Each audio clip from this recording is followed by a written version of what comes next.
রমজান আসলে কিছু জিনিসের কদর বেড়ে যায়। হ্যাঁ, ঠিকই শুনছেন, কিছু জিনিসের কদর বেড়ে যায়। আসসালামু আলাইকুম গাইস, সবাই কি অবস্থা, কেমন আছেন রমজান নিয়ে? আর একটি ভিডিও নিয়ে আসলাম। আজকের ভিডিওটা শুধু রমজানের যেগুলার কদর বেড়ে যায় বলছিলাম ওগুলা নিয়ে। হ্যাঁ, আমরা ওটাই বলছিলাম যে যেগুলো দেখতে পাচ্ছেন এখন বুট, ছোলা, মুড়ি, এগুলো কিন্তু সবসময় অ্যাভেলেবেল থাকে। তারপরেও এগুলো যখন রমজান আসে না, এগুলোর দাম আলাদা করে একটু বেড়ে যায়। এই কারণে বলছিলাম কদর বেড়ে যায়।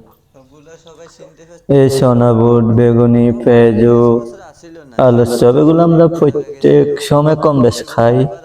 তবে হ্যাঁ, রমজান এগুলোর হিসেবটা আলাদাই যে বুরিন্দা।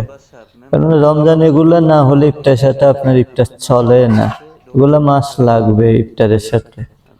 যতই আপনি আয়োজন করেন না ভালো ভালো জিনিস, কিন্তু আমরা যারা বাঙালি, আমাদের কিন্তু এটা না হলে চলে না। বুট, চনা, পেঁয়াজু, আলুর চপ, বেগুনি, পেঁয়াজু, এগুলো আমাদের মাছ লাগবে।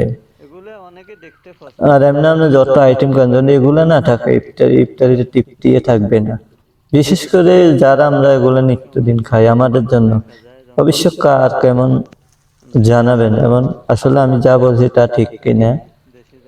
তাই আজকে আসলাম মিলন সাহেবের দোকানে, উনি বানাইতেছে, আমি চিন্তালাম আজকে রোজা প্রায় 5টা শেষ হচ্ছে, এরকম ভিডিও আর দিইনি আপনাদেরকে। তারপরে আজকে এটা নিলাম এবং উনি বানাইতেছে, দেখতেছেন অনেক সুন্দর লাগতেছে, আমিও ভিডিও নিয়ে নিলাম।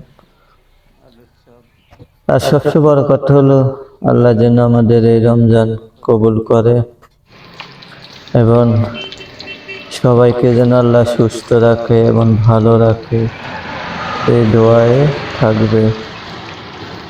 আর রমজান এমন সবাই চেষ্টা করবেন সবার পাশে, গরিব দুঃখী যারা আছে সবাইকে নিয়ে সুন্দর করে রমজানটা কাটানোর জন্য। আর আরেকটা, এই রমজানে এমন একটা ভালো কাজ করবেন যাতে এটা আপনার জীবনে একটা স্মৃতি হয়ে থাকে। তাই সব কাজের মাঝে সবসময় একটু ভালো কাজ করতে চেষ্টা করবেন। আজকে পর্যন্ত সবাই ভালো থাকবেন। আল্লাহ হাফেজ।